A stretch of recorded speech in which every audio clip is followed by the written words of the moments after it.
પેલી સ્ત્રીના નામે એક મોટી સંસ્થા બનાવો, તમારી પત્નીના નામે, એનું મોટું ચિત્ર મૂકો અને રોજ અગરબત્તી કરો, એના આગળ અગરબત્તી કરો.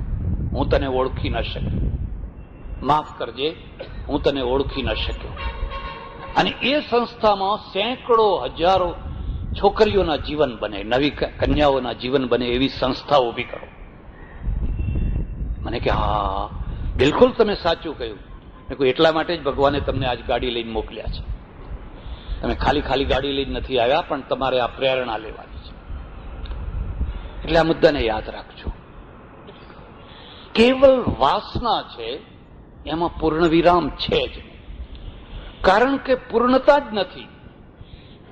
મિકેનિકલ રીતે પૂર્ણતા છે જ નહીં. અપૂર્ણતા જ અપૂર્ણતા છે. પૂર્ણતા પ્રેમમાંથી આવતી હોય છે.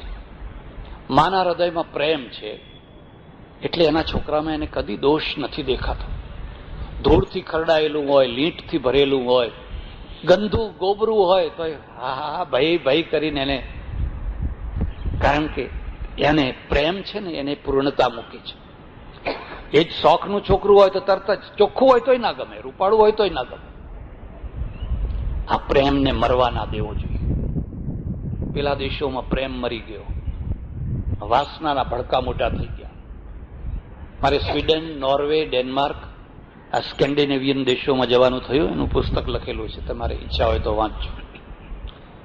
અને મને બતાવવામાં આવ્યું કે આ દેશ એટલો સુખી છે, એટલો સુખી છે, એટલો સુખી છે કે અહીંનું ઓવર બજેટ છે. બજેટને ક્યાં નાખવું, પૈસો ક્યાં વાપરવો, એ મોટો પ્રશ્ન છે.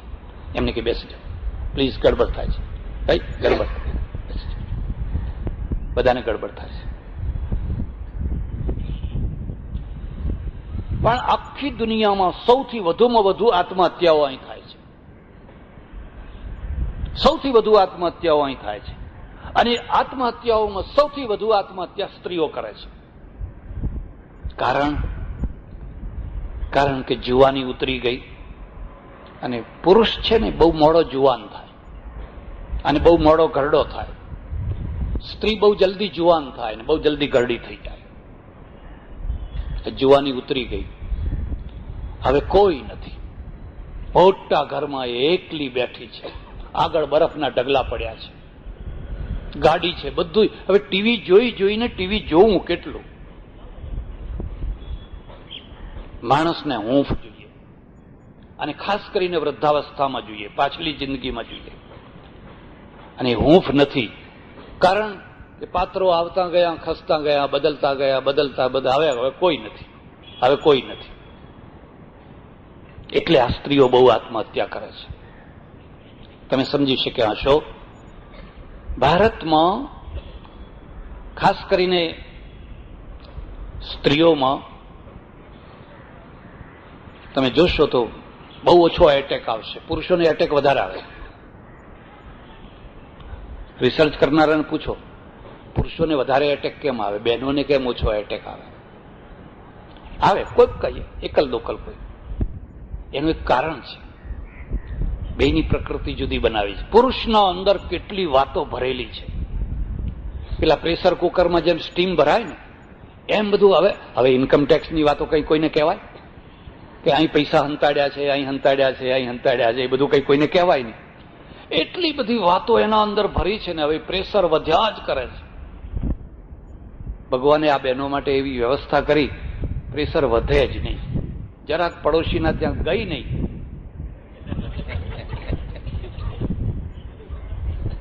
જો કોઈને કહેતી નહીં હો ક્યારે હોય, બસ હવે એમાં એટેક આવે કેવી રીતે? સ્ટીમ ભરાય તો એટેક આવે ને. આ પ્રકૃતિ છે.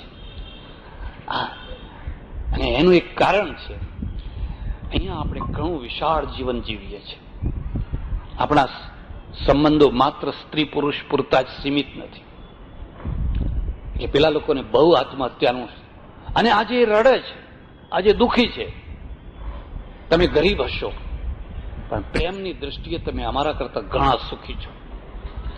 મારે ઉરુગ્વે જવાનું થયું, અને ઉરુગ્વેમાં એક ગાઈડ બેન પહેલા દિવસે જ હું કંટાળી ગયો. બોલ બોલ બોલ બોલ બોલ બોલ બોલ બોલ એટલું બધું બોલે. મેં કહ્યું 5-6 અમે માણસો, મેં કહ્યું આ બેન આપણને ક્યાં મળી, આ તો માથું ખાઈ જાય છે. ઘણા લોકોને તમે જોજો એમનો રેડિયોમાં ઓન સ્વિચ હોય, ઓફ હોય જ નહીં. ઓફ સ્વિચ હોય જ નહીં. બોલ બોલ બોલ બોલ બોલ બોલ બોલ. 5 દિવસ રહેવાનું થયું ને પછી મને એના પ્રત્યે બહુ માન થયું. આ તો બહુ વિદુષી છે, બહુ જ્ઞાની છે અને બહુ માયાળુ છે, બહુ લાગણીવાળી, ભાવ વિભોર થઈ જાય.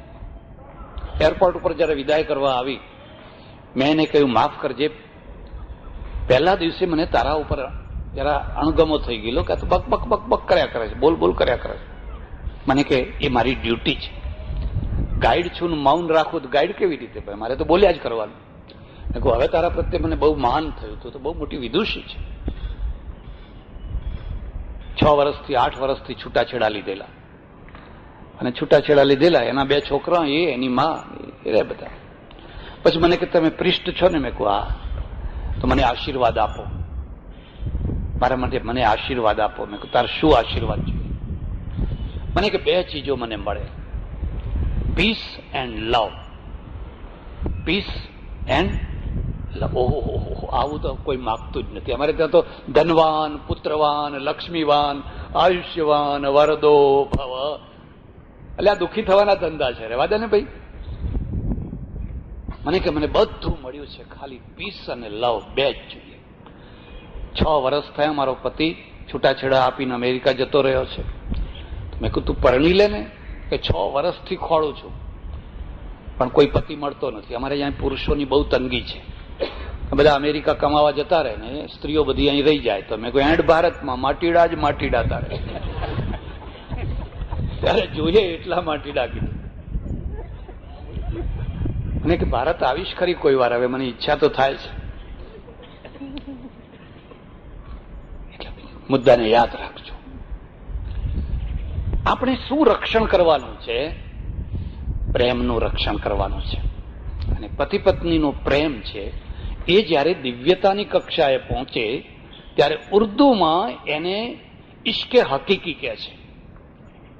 ઇશ્કે મિજાજી અને ઇશ્કે હકીકી એવા 2 ઇશ્ક છે. આપણે ત્યાં આપણા માટે અહીં શબ્દ છે માયાવી પ્રેમ અને દૈવી પ્રેમ. માયાવી પ્રેમ એટલે શું? 1 તારીખે પગાર થયો હોય અને પતિનું ગજવું ભારે હોય ને પછી સરસ રસોઈ બજાવીને આમ પંખો નાખે અને ગજવા સામું જોયા કરે, એ પ્રેમ છે. પણ એ કયો પ્રેમ છે? જ્યાં ગજવામાંથી નીકળ્યું નહીં, પંખો બંધ, ઇશ્કે મિજાજી છે. પેલો ઇશ્કે હકીકી છે ને, પતિ બેકાર છે, ઘરમાં ખાવાનું નથી અને સ્ત્રી કહે છે હિંમત ના હારશો, લો મારા દાગીના વેચી આવો. તમે હિંમત ના હારશો. એને ખવડાવીને ખાય છે, વધેલું ખાય છે, નથી ખાતી, ભૂખી રહી જાય છે. ઇશ્કે હકીકી છે. આ દૈવી પ્રેમ છે. અને જ્યાં દૈવી પ્રેમ છે ત્યાં પરમેશ્વર છે. એ જ પરમાત્માના દર્શન છે. બીજી કોઈ જગ્યાએ પરમેશ્વરના દર્શન નથી. એટલે સજ્જનો, આપણા ત્યાં એ કુદરતી વ્યવસ્થા છે. એટલી વ્યવસ્થાથી જ જો નરનારીને જીવવાનું હોત તો પશુ પક્ષીઓમાં અને માણસોમાં કશો ફરક નહોતો. પણ માણસ છે એ પશુ નથી, માણસ છે એ પક્ષી નથી, કીટ પતંગ નથી. તમે જોજો આ 10-15 દિવસ, મહિનો કૂતરાઓની દશા જોજો. હાડ હાડ હાડ હાડ હાડ હાડ. કેટલા મરી જશે, કેટલા કીડા પડશે, કેટલા જીવડા પડશે, કેટલા લડશે. ખાધા પીધા વિના માણસોની પણ આ દશા થાય. એટલે આપણા પૂર્વજોએ આનું રક્ષણ કરવા માટે લગ્ન સંસ્થા બનાવી. સ્વીડનમાં લગ્ન સંસ્થા તૂટી પડી, ફિનલેન્ડમાં, નોર્વેમાં, ડેનમાર્ક 70% લોકો વગર લગ્ને રહે છે, લગ્ન કરતા જ નથી. ગમે ત્યારે છૂટા થઈ જાય, ગમે ત્યારે ભેગા થાય, વળી બીજા થાય, ત્રીજા થાય. આપણે ત્યાં લગ્ન સંસ્થા કલ્ચર છે, સંસ્કૃતિ છે. અને એ સંસ્કૃતિનું એક લેવલ છે. તમે એને આ લેવલે રાખો, એને ઊંચે લઈ જતા નારાયણી. એક નર છે ને એક નારાયણી છે. નારાયણ ને નારાયણ, એનું લેવલ ઊંચે ઉપર છે. એક બીજો મુદ્દો યાદ રાખજો. માત્ર સમજણના જોરે જીવન જીવી નથી શકાતું. અને જે સમજણના જોડે જીવન જીવવા નીકળ્યા હોય છે ને એમના ડાચા હંમેશા ઉતરેલા હોય. તમારે જોવા હોય તો જોજો, ઉતરેલા ચહેરે આમ બેઠા હોય, કારણ કે માત્ર બુદ્ધિના જોડે જીવન જીવવા નીકળ્યા છે. સમજણની જરૂર છે, સમજણ હોવી જ જોઈએ, પણ જીવન તો ભાવનાથી જીવાય છે. ભાવના એટલે પ્રેમથી જીવન જીવાય. ગીતામાં નાસ્તિ બુદ્ધિર્યુક્તસ્ય નચા યુક્તસ્ય ભાવના નચા ભાવયત શાંતિ અશાંતસ્ય કુતઃ સુખમ. અર્જુન, એટલે કદી પણ ભલે કોઈની બુદ્ધિ વધવી જ જોઈએ, પણ કોઈની ભાવના ઘટાડીને બુદ્ધિ નહીં વધારવાની, ભાવનાની સાથે બુદ્ધિ વધારવાની. અને પતિ પત્નીનો સંબંધ એ ખાસ માત્ર બૌદ્ધિક સંબંધ નથી. અને માત્ર જો બૌદ્ધિક સંબંધ હોય તો એ તો મિકેનિઝમ થઈ ગયું, એ તો કમ્પ્યુટર થઈ ગયું. બટન દબાવો એટલે પરિણામ આવ્યા કરે. એમાં એક ભાવના છે, અને ભાવના શું છે? એકબીજા પ્રત્યેની સમર્પણ ભાવના, પ્રત્યાર્પણ ભાવના, સર્વસ્વ છે, સર્વસ્વ છે. એમાંથી એક સાવિત્રી પેદા થાય છે, એક સત્યવાન પેદા થાય છે, એક રામ પેદા થાય છે, એક સીતા પેદા થાય છે. તમારે નીચા દ્રષ્ટાંતો નજર આગળ નહીં રાખવાના, ઊંચા દ્રષ્ટાંતો નજર આગળ રાખવાના. એક ગાંધી પેદા થાય છે, કસ્તુરબા પેદા થાય છે. ગાંધી અને કસ્તુરબામાં શું મેળ છે? એક બેરિસ્ટર છે, વિલાયત પાસ થયેલા, અને એક બિચારી ગામડાની બિલકુલ અભણ સ્ત્રી છે. પણ ગાંધીજીએ કદી ફરિયાદ ના કરી. ગાંધીજીએ કદી ના કરી કે મારા મા બાપે મને અભણ છોકરી પરણાવી. એમણે તો લખ્યું એક જગ્યાએ કે ગાંધીને તમે જે ગાંધી જુઓ છો એના ઘડવૈયાઓમાં જેટલા માણસો છે એમાં એક કસ્તુરબા પણ એના ઘડવૈયા છે. કારણ કસ્તુરબા અભણ છે, પણ ગણેલી છે. સન્નારી તરીકે કોઈ અધૂરા પણ નથી. સત્યના પ્રયોગોમાં જોજો, ગાંધીજી ગુસ્સે થઈ ગયા. બધાને ગુસ્સો આવે હો. કદી કોઈના માટે દૈવી કલ્પના ના કરવી, નહીં તો તમે દુઃખી થશો. એક સજ્જન મારી પાસે આવ્યા, મને કે મહારાજ મને ગુસ્સો બહુ આવે છે, ગુસ્સો ઓછો થાય એવો કોઈ ઉપાય બતાવશો? મેં કહું મને આવે છે. મને કે શું વાત કરો છો, તમને આવે છે? તમે તો બિલકુલ શાંત. અરે મેં કહું તો શાંત દેખાવાની જગ્યા જુદી હોય અને ગુસ્સો કરવાની જગ્યા જુદી હોય. મને ગુસ્સો આવે છે. તો કે હવે કંઈ પૂછવું નથી. મેં કહ્યું ના, જવાબ છે મારી પાસે. તારે જો ગુસ્સો ઓછો કરવો હોય તો એનો જવાબ એ છે કે તારા કરતા જેને ડબલ ગુસ્સો આવતો હોય ને એની સાથે રહેવું. જેને ડબલ ગુસ્સો આવતો હોય ને, હવે કુંભારને ગુસ્સો આવે પણ કોના ઉપર આવે? કુંભાર કોના ઉપર ગુસ્સો કરે? એમ દરેકને એક ગધેડું જોઈએ ગુસ્સો કરવા માટે. તમને ઇન્કમટેક્સના ઓફિસર ઉપર ગુસ્સો આવે છે? ડીએસપી તમારે ત્યાં આવ્યા હોય એના ઉપર ગુસ્સો આવે છે? ત્યારે કેમ ડાયા થઈ જાઓ, કેડો વાંકી કરી આમ ડાયા ડમરા કેમ થઈ જાઓ? હવે કરો ને ગુસ્સો. અને વચ્ચે એ પણ તમને કહી દઉં, ગુસ્સો પણ પરમેશ્વરનો રચેલો છે, અને એ પણ મંગળ છે. એની મર્યાદામાં હોય તો એ પણ મંગળ છે. અમારે ત્યાં વેદમાં એવું પ્રાર્થના કરી છે, મન્યુ રસી મન્યુમયી ધેયમ, ઓજોસી ઓજોમયી ધેયમ, બલમસી બલમયી ધેયમ. પેલો ઋષિ પ્રાર્થના કરે છે, હે પ્રભુ તું ઓજસ્વી છે, મને ઓજ આપ. તું બલવાન છે, મને બલ આપ. પછી કહે છે તું ક્રોધ રૂપ છે, મને થોડો ક્રોધ આપ. મન્યુ રસી મન્યુમયી ધેયમ. મન્યુ એટલે ક્રોધ, પણ કયો ક્રોધ? અન્યાયને જોઈને થનારો ક્રોધ. જે અન્યાય છે એ અન્યાયને જોઈને જે તમને ક્રોધ થાય એ મન્યુ છે, ને થવો જ જોઈએ. અમારે ઊંઝા છે, તો ઊંઝામાં મારી ગાડી જાય, એના આગળ એક ટ્રક જાય હરિયાણા પંજાબ તરફની, અને સામેથી એક કોલેજની છોકરી આવે પુસ્તક વાંચતી એટલે રોડથી નીચે જરા.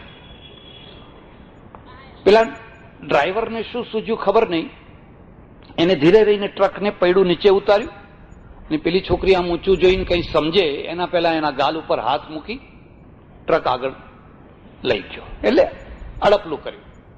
આ છોકરી બિચારી હક્ક બક્ક રહી ગઈ ને આ તો ટ્રક જઈ. હવે હું પાછળ છું, મેં પાછળ જોયું. મેં ડ્રાઈવરને કીધું કે તું ગાડી આગળ લઈને એને ટ્રકને આંતરીને ઊભી રખાવ. ડ્રાઈવરે બળવાનો સારો માણસ હતો, ફાટ દઈને એને ગાડી આગળ લીધી અને આમ આડી ફરીને ટ્રકને ઊભી રાખી. અને હું ગાડીથી બહાર નીકળ્યો. હવે ટ્રક ઊંચી, પણ હું એ થોડો ઊંચો પાછો. એના કોલર પકડીને સાલે કુત્તે ઉતાર નીચે મેં અને ગભરાઈ ગયો. થરથર થરથર. યાદ રાખજો, પાપ તો મહા કાયર હોય છે. પાપ તો કાયર હોય છે, પડકાર આપનાર કોઈ જોઈએ. રામાયણમાં લખ્યું છે કે રાવણ જેવો રાવણ, આટલો મોટો સમર્થ રાવણ, પણ સીતાજીને હરણ કરવા માટે જયારે આંગણામાં પગ મૂક્યો એકદમ નિસ્તેજ થઈ ગયો. ઈમી કુપંથ પગ દેત ખગેશા રહન તેજ તન બુદ્ધિ બલ લેશા.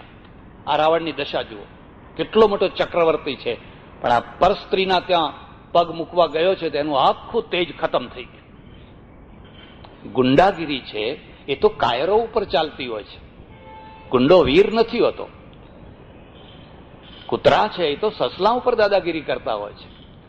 કૂતરા કઈ સિંહ ઉપર દાદાગીરી નથી કરતા હોતા. અને પછી કે સ્વામીજી માફ કર દો, માફ કર દો, માફ કર દો. મારે એને કઈ નહીં તો ટોળું ભેગું થઈ જાય તેને એને જોડી નાખે પાછું. ફિર કભી નહીં કरूंगा, ફિર કભી નહીં. આ જવા દો. આ મન્યુ છે. આવો મન્યુ થવો જ જોઈએ.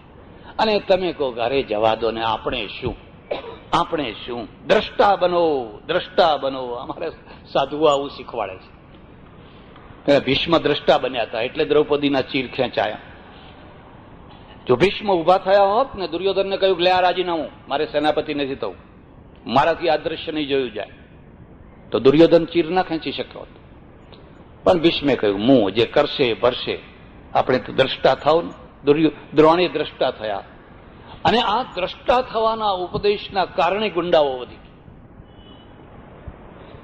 એટલે મન્યુ છે એ મન્યુ પણ જરૂરી છે. કોઈ વાર તમારા અંદર થોડુંક તો આમ આવવું જ જોઈએ. હવે તમે ઢીલા ઘેંસ જેવા અને ઠંડા, તમારા ભારત માતાનો કોઈ છેડો ખેંચે, સગી માનો કોઈ છેડો ખેંચે, સગી બહેનનો કોઈ છેડો ખેંચે, અને તોય તમે કહો હશે એ તો મારો વાલો બધું જોયે છે.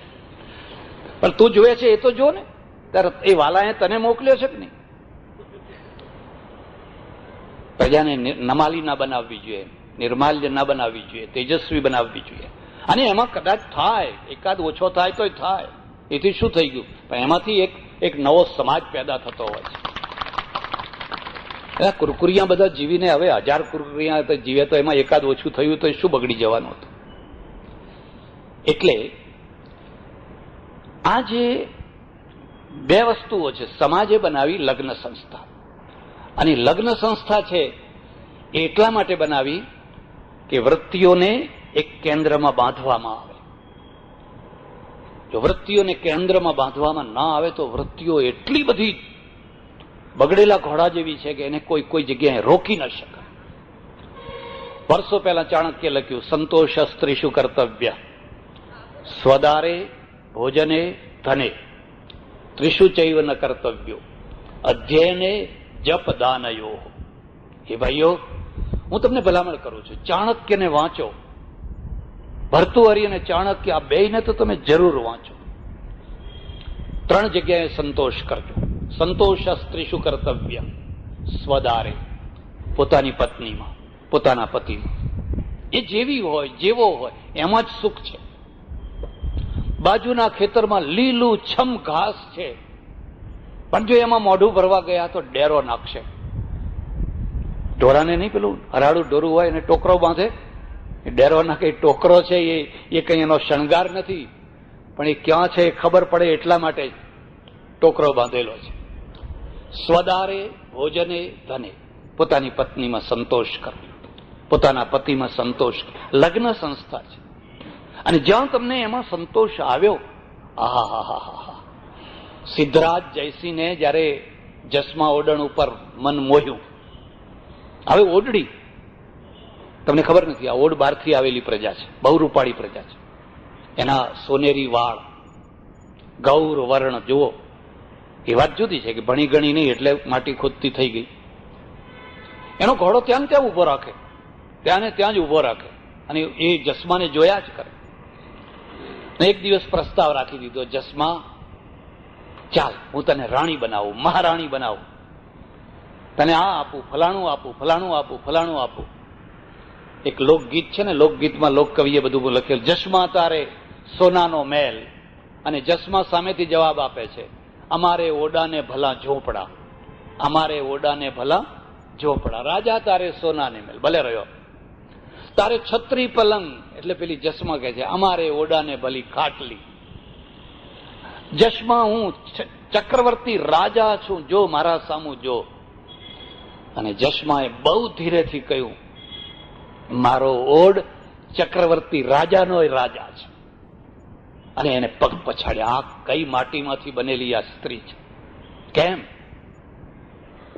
કારણ કે અર્થપ્રધાન જીવન નથી જીવતી, પેટ માટે મજૂરી કરે છે. પણ અસ્મત વેચવા માટે એ જીવન નથી જીવતી, એ પેટ માટે ભલે મજૂરી કરતી હોય. છેવટે રાજાએ વિચાર કર્યો કે આ ઓડમાં એનો જીવ છે, એને મારી નાખો, પછી એનો જીવ મારા તરફ વળશે. એના પતિનું ખૂન કરાવી નાખ્યું, અને પેલી ચંડી બની ગઈ, રુદ્ર બની ગઈ. મારા આશ્રમમાં મેં એનું સ્ટેચ્યુ મૂકેલું છે. કટાર લઈને પોતાના પેટમાં પહોંચી દીધી, તને કોઢ નીકળશે તો વાંચ્યો મરી જઈશ, અને મરી ગઈ. હાથ ઘસતો રહી ગયો. કેમ? કારણ કે એના ઓડમાં એને તૃપ્તિ હતી. એના ઓડમાં એને જો તૃપ્તિ ન હોત ને તો વાત જ જુદી હતી. એ ગરીબ હતી, અતૃપ્ત નથી. એટલે આપણે ત્યાં લગ્ન સંસ્થા બનાવી. ચાણક્ય કહ્યું, સંતોષ સ્ત્રીશુ કર્તવ્યો સ્વદારે ભોજને ધને. પોતાની પત્નીમાં સંતોષ કરો, પોતાના પતિમાં સંતોષ કરો. સુખ મળશે તો અહીંથી જ મળશે. બાજુના ખેતરોમાં ભલે ગમે એટલા લીલા છમ ઘાસ ઉગ્યા હોય, એને જોઈને રાજી થાવ, પણ એમાં મોઢા મારવા ના જાઓ. ત્રિશુ ચૈવ ન કર્તવ્ય, પણ 3 જગ્યાએ કદી સંતોષ ન કરશો. અધ્યયને જપદાનયો, ભણવામાં કદી સંતોષ ન કરો. ભણો ભણો ભણો. જપ કરવામાં અને દાન કરવામાં કદી સંતોષ ન કરો. બહુ રકમ આપી. એક સજ્જન મળ્યા, મને કહું, હું પૈસાનું દાન કરતો નથી. મેં કહ્યું, નથી કરતા એ તો ઠીક છે, પણ આ નથી કરવાની જાહેરાત કેમ કર્યા કરો છો? એક તરફ લોકો દાન કરવાની જાહેરાત કરે છે, તમે કહો છો હું તો દાન કરતો ના. કે પણ મારે દાન કરવાની જરૂર જ નથી. હવે આને કોણ સમજાવે? તારે જરૂર શાની છે? તારે કેટલા લોકોની મદદથી તું ભણ્યો છે, કેટલા લોકોના મદદથી તું આગળ આવ્યો છે, ને હવે તારે જરૂર જ નથી. પેલો કહે છે, તમે કેટલા ભાગ્યશાળી છો કે ભગવાને તમારો હાથ ઉપર રખાવ્યો છે. તમે નીચે હાથ રાખનારા તો નથી ને? કોઈ તીર્થ ક્ષેત્રમાં જાઓ અને તીર્થમાં લાંબા રક્તપીતિયા બેઠેલા જુઓ, અને કે પૈસા દે દો સેઠ, પૈસા દે દો, પૈસા દે દો, પૈસા દે દો. એના ઉપર ઘૃણા ના કરતા. એ તમને સંદેશો આપે છે કે ભાઈ પૈસો આપો. એક દિવસ અમે તમારા જેવા હતા, અને જ્યારે તમારા જેવા હતા ને ત્યારે અમે કોઈને આપ્યું નહીં, અને કોઈને આપ્યું નહીં એટલે ભગવાને અમને અહીં મોકલી દીધા છે. હવે અમારી જગ્યા ખાલી પડવાની છે. આ જગ્યા ભરવા તમે ના આવતા. જો તમને મળેલું નહીં આપો તો પછી આ જગ્યા ભરવા તમારે આવવાનું થશે. એ તો મેસેજ આપે છે. ત્રિશુ ચૈવ ન કર્તવ્ય. એટલે આપણે લગ્ન સંસ્થા બનાવી. દુર્ભાગ્ય એ છે કે મારા દેશમાં પણ કેટલાક લોકો લગ્ન સંસ્થા તોડવાનો પ્રયત્ન કરી રહ્યા છે. મેં કહ્યું ને, સાક્ષરા વિપરીતાશ્ચ રાક્ષસા ઇતિ સ્મૃતા. લગ્ન જ ખોટી વાત છે, લગ્ન જ ખોટી વાત છે. પશુ પક્ષીઓ લગ્ન કરે છે તો તમારે પશુ પક્ષી થવું છે? પશુ પક્ષીના જેવું જીવન જીવવું છે? તમે માણસ છો, અને માણસની પાસે એક કલ્ચર છે, અને કલ્ચરની અંદર એના પાયામાં આ લગ્ન સંસ્થા છે. એક બીજી વાત પણ આપને કહી દઉં. પુરુષ છે અને સ્ત્રી છે, એ બેમાં સંસ્કૃતિની દૃષ્ટિએ ભેદ છે. પુરુષ ભૂલ કરીને પણ જીવન જીવી શકે છે. પુરુષથી ભૂલ થાય, પણ એક એવો લોટો છે કે એને ઘસો એટલે ઉજળો પાછો. થોડીક રેતી લગાવીને ઘસો ને એટલે હતો એવો ચળકતો. સ્ત્રીથી જો ભૂલ થઈ જાય, એને ઘસનારી ને એના લોટાને ઉજળી કરનારી રેતી હજુ આ દેશમાં પેદા નથી થઈ. એક પોસ્ટકાર્ડ છે, એક પોસ્ટકાર્ડ છે. તમે આને કલકત્તા મોકલી શકો, મદુરાઈ મોકલી શકો, મદ્રાસ મોકલી શકો, પણ જો એના ઉપર સિક્કો લાગી ગયો, છાપ લાગી ગઈ, નોટ પેડ, નોટ પેડ.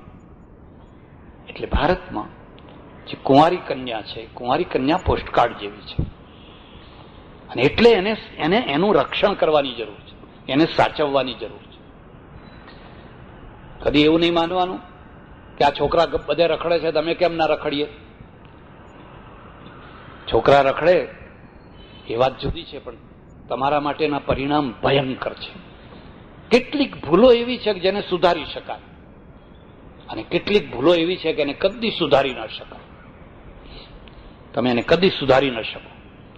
તમે ભૂલથી અહીં બેસી ગયા તો ઉઠીને પણ બેસી શકો, પણ બેસી ગયા ઉઠીને પણ બેસી શકો. તમે વીજળીના તારને અડી ગયા, લાવો ને જોયા તો ખરા, પછી તમે એને સુધારી ન શકો, પછી તો મરે જ છૂટકો છે. 10-12 વર્ષ પહેલા મારા આશ્રમમાં એક બહેન આવી, 28-30 વર્ષની, ગૌર વર્ણની, ઊંચી દેખાવડી પર્સનાલિટી, આવીને મને કે મહારાજ મને તમારા આશ્રમમાં રાખશો. હવે આપણે સમજીએ, આવા મહિનામાં 1-2 મહિનામાં કોઈને કોઈ કિસ્સો તો આવે છે. મેં કહ્યું પણ તારે અહીં આશ્રમમાં રહેવાની શી જરૂર છે? મને કે ઉપર આકાશ ને નીચે ધરતી, પગ મૂકવાની મારે કોઈ જગ્યા નથી, પગ મૂકવાની કોઈ જગ્યા નથી. પછી એને બધી વાત કરી. અમે નાગર બ્રાહ્મણ છે, મારા પિતા છે એ ફર્સ્ટ ક્લાસ ગેજેટેડ ઓફિસર, અને આબરૂદાર ખાનદાન, કુળવાન કુટુંબ અમારું, બધી રીતે સુખી, બધી રીતે સુખી. પણ અમારો ડ્રાઈવર બીજા ધર્મનો, અને એની સાથે હું ગાંડી થઈ, એટલી ગાંડી થઈ કે મેં ઘર છોડીને એનું ઘર માંડી દીધું. પછી ખબર પડી કે તો 2 છોકરાનો બાપ છે, એને તો પહેલેથી પત્ની છે. મારા પિતા છે એ તો દુર્વાસાનો અવતાર. હવે કરવું શું? 4-6 મહિના જેમ તેમ ચાલ્યું ને પછી તો રોજ માર ઝૂડ. ત્રીજા દિવસે મને એને ઘરમાંથી કાઢી મૂકી છે, અને હું હવે મારે ક્યાં જવું? હિંમત કરીને ગમે એમ કરીને મારા પિતાને ત્યાં ગઈને મને જોતા જ કહે છે, ઉતર, નીકળ, તારું મોઢું ના બતાવીશ, તારું મોઢું જોવા નથી માંગતો.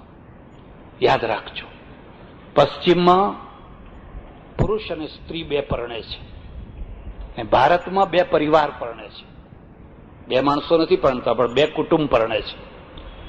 પેલા સુખી દુઃખી થાય તો એની સીમા 2 માણસો સુધી જ છે, અને અહીંયા 2 પરિવાર સુધી, પરિવારના પરિવાર સુધી એના છાંટા ઉડતા હોય છે.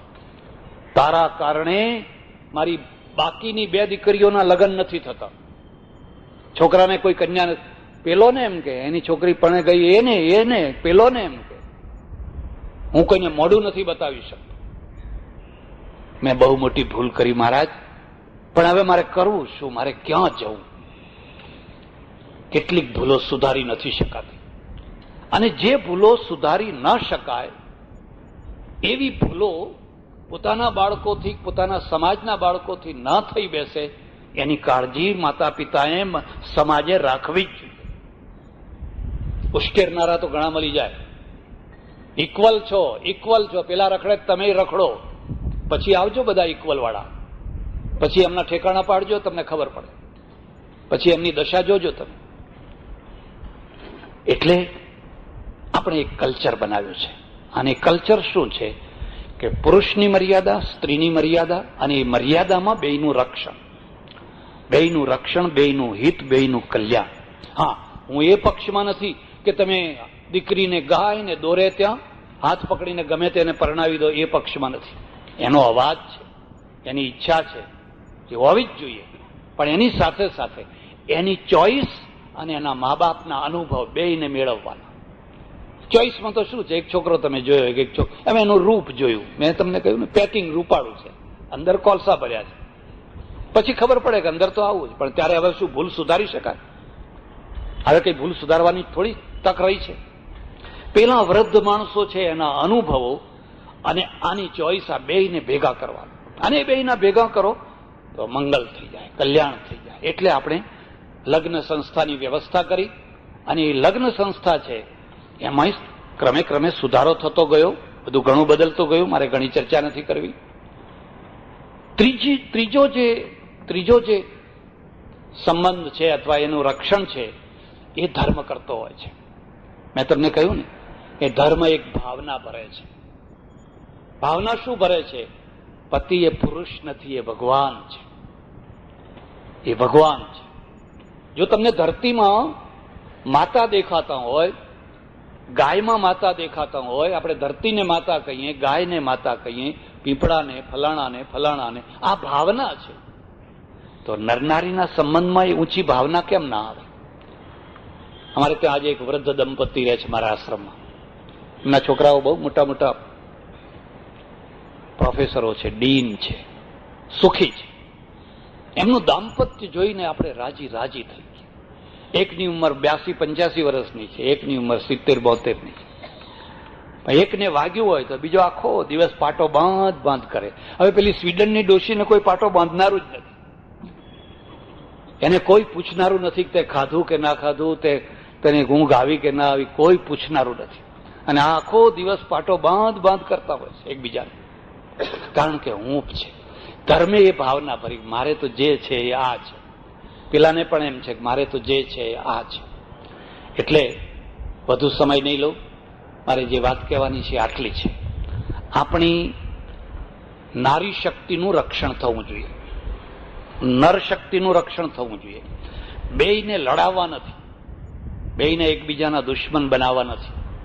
જે લોકોએ બેયને એકબીજાના દુશ્મન બનાવ્યા ત્યાં જઈને જોઈ આવો એમની શું દશા છે, ત્યાં જઈને જોઈ આવો. હું અમેરિકામાં રહું, એક મોટેલમાં ઉતરેલો અમારે પટેલની, અને સવાર પડ્યું. મેં કહ્યું રાત્રે અહીંયા પોલીસ આવી હતી, કારણ કે મેં મારા કાચમાંથી જોયું 3-4 પોલીસની ગાડીઓ પેલી લાઇટો વાળી આવેલી. મને કે આ વાત સાચી છે. કીધું કેમ, પોલીસ કેમ આવેલી? મને કે થયું એવું કે 11-11:30 વાગ્યા હશે, અને પેલા 5મા નંબરની જે 9 વર્ષની છોકરી એ દોડતી આવી, અને દોડતી આવીને મને કહે છે પોલીસને ફોન કરો, મારા ડેડી છે મમ્મીને મારી નાખે છે, મર્ડર કરી નાખશે, જલ્દી પોલીસને બોલાવો. હવે અમેરિકા એટલે અમેરિકા પાછું. એને કહ્યું જો હું ફોન નહીં કરું, આ ફોન પડ્યો, તું તારી જાતે ફોન કર. એ છોકરીએ ફોન કર્યો, અને 3જી મિનિટે પોલીસ. 3જી મિનિટે આપણે કહીએ ને ગરુડે ચડીને વહેલા આવજો. હવે આપણી પોલીસ પાસે ગરુડ જ નથી. એ 3જા દિવસે આવે તો એ વાહ વાત, 3જી મિનિટની તો વાત જવા દો. અને 3જા દિવસે આવીને પહેલા તમને જ દબડાવે. પેલા કાયદો એવો કે મોટેલના માલિકને કશું નહીં કહેવાનું, આજુબાજુ વાળાને કોઈની ઊંઘ નહીં ખરાબ કરવાની, કશું જ નહીં. એને કહ્યું આ 5 નંબરમાં છે. એને ઉગાડવાનો ઘણા પ્રયત્ન કર્યા, પેલા એ બારણું ના ઉગાડ્યું, છેવટે બારણું તોડી નાખ્યું. તો પેલી સ્ત્રી લથપથ લોહીથી લથપથ પડેલી, અને પછી એને પુરુષને બધાને પકડીને લઈ ગયા. કોઈને કશું ડિસ્ટર્બ નહીં. અહીં તો જોનારનું મરણ, પેલાનો તમે કેમ એને રાખ્યો હતો, ક્યાંથી આવ્યો હતો, કોઈ બીજા કોઈને વાત જ નહીં. મેં કહું કેમ પણ એ મારામારી થઈ કેમ? મને કે સ્વામીજી આ મારા જૂના ગ્રાહક છે, વર્ષોથી અહીં આવે છે. આ સ્ત્રી છે એ 5મી વાર આને પરણી છે. એ પહેલી વાર પરણી, એને તૃપ્તિ ના થઈ, બીજી વાર બીજાને પરણી, 3જી વાર પરણી, 4થી વાર પરણી, 5મી વાર. આ છોકરી એની પહેલાના પતિની છે. આનાથી એને પૂર્ણ સંતોષ થયો. પણ આ પુરુષ છે હવે એનું શોષણ કરે છે. આ પુરુષ એને મારે છે, જોડે છે, સતાવે છે, પણ તે છતાં એને છોડવા માંગતી નથી. ભારતને આવું નથી બનાવવું. ભારતને સમૃદ્ધ બનાવવું છે. અમેરિકા કરતા વધારે સમૃદ્ધિ હોય એવી. મેં જાપાન જોયું, જાપાન સમૃદ્ધ છે, પણ કલ્ચર અમેરિકાનું નથી. કલ્ચર અમેરિકાનું નહીં. ત્યાં બધી વિદેશી કંપનીઓ છે, બધું છે, પણ જાપાન તો જાપાન જ છે. અમે હોટલમાં ઉતરેલા, પર્લ હાર્બર હોટલ. અમે પર્લ હાર્બરે જોયું હવાઈ દ્વીપમાં જઈને. પછી મેં કહ્યું આપણે આ પર્લ હોટલમાં જ ઉતરો. 2 દિવસ રહ્યા પછી મેં નહીં, આપણે અસલ જાપાનીઓને જોવા છે. આ તો બધું વેસ્ટર્ન ટાઈપ છે. ખોડી કાઢો બધું. આપણે અસલ જાપાનીઓને જોવા છે, એનો આત્મા તો એના મૂળમાં હોય, અને અમે ખોળી કાઢી. બસ ત્યાં કોઈ ખુરશી જ નહીં, બેસવાના ગાદી તકિયા, વચ્ચે એક ટેબલ, એમાં એક કોફી ને ચાનું ગરમ પાણી ને ખાંડ ને મૂકેલું, આખો દિવસ જેટલી પીવી હોય એટલી પીવો. તો ઇન્ડિયામાં આવી ગયા, આ અસલ જાપાન છે. આપણે આપણા દેશને, આપણી સંસ્કૃતિને આ અર્થમાં સાચવવી છે, આપણી સ્ત્રીઓ સન્નારી બને, શક્તિ બને, મહાશક્તિ બને. પુરુષો પણ એવા બને, પણ એ છીછરી ના બને. એની ઉડાણ હોય, એનું નેડાણ હોય, એ છીછરી ન બને. અને એ એટલા માટે આ કન્યા સંસ્થા ઊભી કરી છે. અહીં સ્ત્રીઓ, છોકરીઓ ભણે બરાબર છે, ભણવું જ જોઈએ. ગાર્ગી, લોપા, મુદ્રા, કોણ જાણે કેટલી કેટલી વિદુષીઓ. પણ એ ભણેલી સ્ત્રીઓ વધારે આદર્શ બને, વધારે સન્નારી બને. મા બાપ એમ કહેતા ના થાય કે આપણે છોકરીને ભણાવવી નથી, જુઓ પેલી ભણિત કેવી થઈ ગઈ, એવું ઉદાહરણ ના મળે. ભણેલી સ્ત્રીઓ આદર્શ બને. અને આદર્શ આ અર્થમાં બનવાનું છે કે પતિ પત્નીના જે સંબંધો થયા હોય, થવાના હોય, થઈ રહ્યા હોય, એના 3 ઘટકો છે, એ 3 ઘટકોનું રક્ષણ થાય. ધર્મમાં આપણે એને એક પવિત્ર સંબંધ માન્યો છે, એટલે અગ્નિની સાક્ષીએ, દેવોની સાક્ષીએ, વડીલોની સાક્ષીએ, પૂર્વજોની સાક્ષીએ સપ્તપદી પ્રતિજ્ઞા 7 પગલા સાથે ચાલે છે. એકબીજામાં ભળી જાય છે. હું ઘણી વાર ઉદાહરણ આપું છું કે આ સ્ત્રી પુરુષ એટલે શું? એ સાયકલના 2 પૈડા છે. સાયકલના 2 પૈડા, એક આગળનું ને એક પાછળનું. તમે કલ્પના કરી શકો છો પુરુષ આગળનું પૈડું કે પુરુષ પાછળનું પૈડું? પુરુષ આગળનું પૈડું છે, સ્ત્રી પાછળનું પૈડું છે. શક્તિ પાછળથી આવે. હો, આગળના પૈડામાં શક્તિ ભક્તિ કઈ નહીં, એ તો પડ્યા આગળ ભાઈ, શક્તિ પાછળથી આવે. પણ દિશા નક્કી કરે આગળનું પૈડું, પાછળનું પૈડું દિશા નક્કી ના કરે. આમ વળવું કે આમ વળવું, કે ક્યાં જવું કે ક્યાં ના જવું, એ આગળનું પૈડું નક્કી કરે.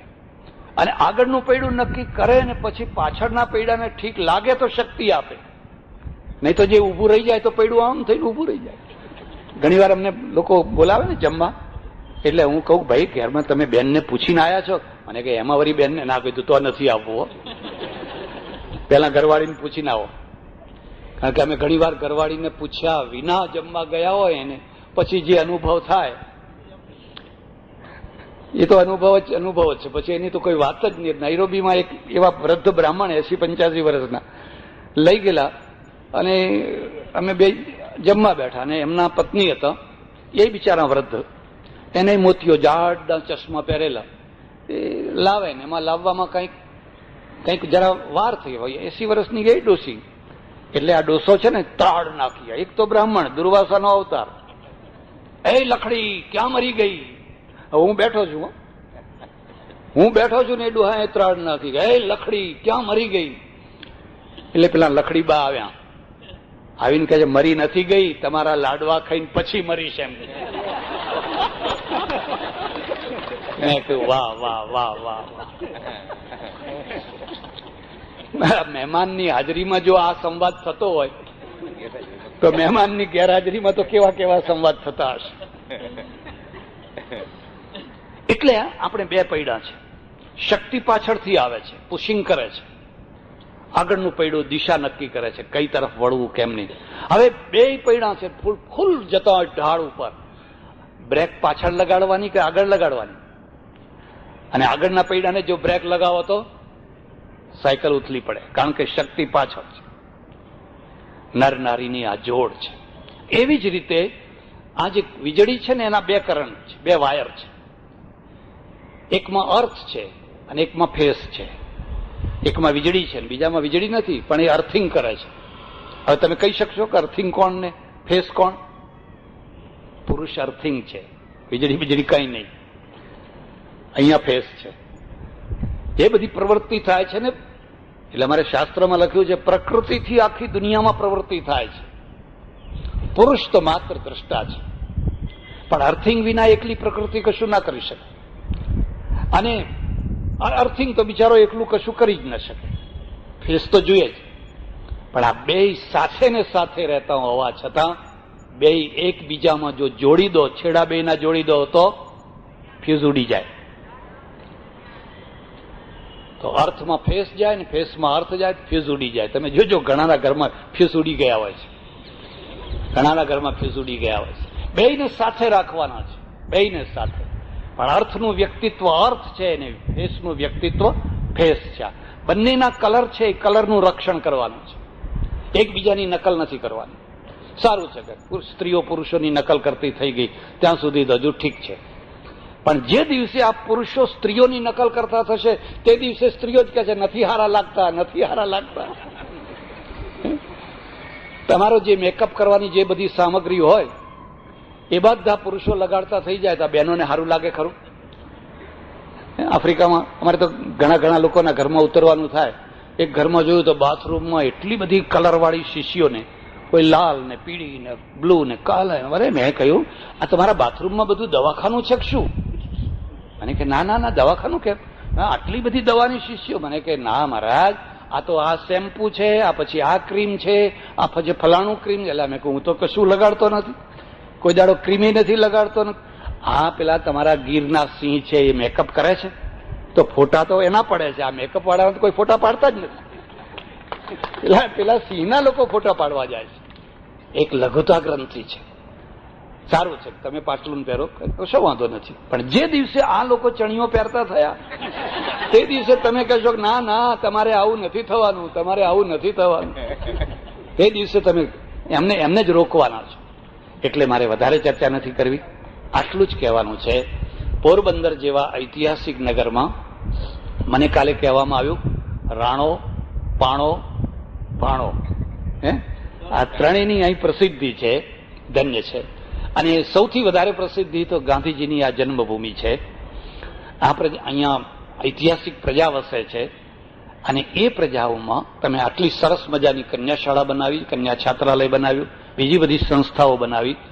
આ બધું ખરેખર જેટલા અભિનંદન ને ધન્યવાદ આપીએ એટલા ઓછા છે. પણ ફરીથી પાછું કહું છું કે એના બધાના મૂળમાં એક ઉદ્દેશ છે. આપણું જે નારી રત્ન, નારી શક્તિ છે એ નારી શક્તિનું રક્ષણ કરવાનું છે, નારી શક્તિને ખીલવા દેવાની છે. તમે સારામાં સારી, તમે પેલી કિરણ બેદી બનો ને, કોણ ના પાડે છે? તમે કિરણ બેદી બનો, એની કોઈ ના નથી. પણ તમે છીછરા ના બનો, તમે હલકટ ના બનો, તમે એવા છીછરા ના બનો કે જેને જોઈને તમે પોતે પણ દુઃખી થઈ જાઓ. સ્વીડન જેવી દશા થાય, નોર્વે જેવી દશા થાય. તમારું ગૌરવ, તમારી ગરિમા, તમારી ઉત્તમતા આદર્શ નારીમાં છે, આદર્શ નરમાં છે. એ આપણે પ્રાપ્ત કરીએ અને આ સંસ્થાને ધન્ય બનાવીએ એવી મારી પરમેશ્વરને પ્રાર્થના. ભગવાન સૌનું ભલું કરે, દાતાઓનું ભલું કરે, ડોનેશન આપનારાઓનું ભલું કરે, સૌનું મંગળ કરે, કલ્યાણ કરે. આભાર, ધન્યવાદ, હરિઓમ.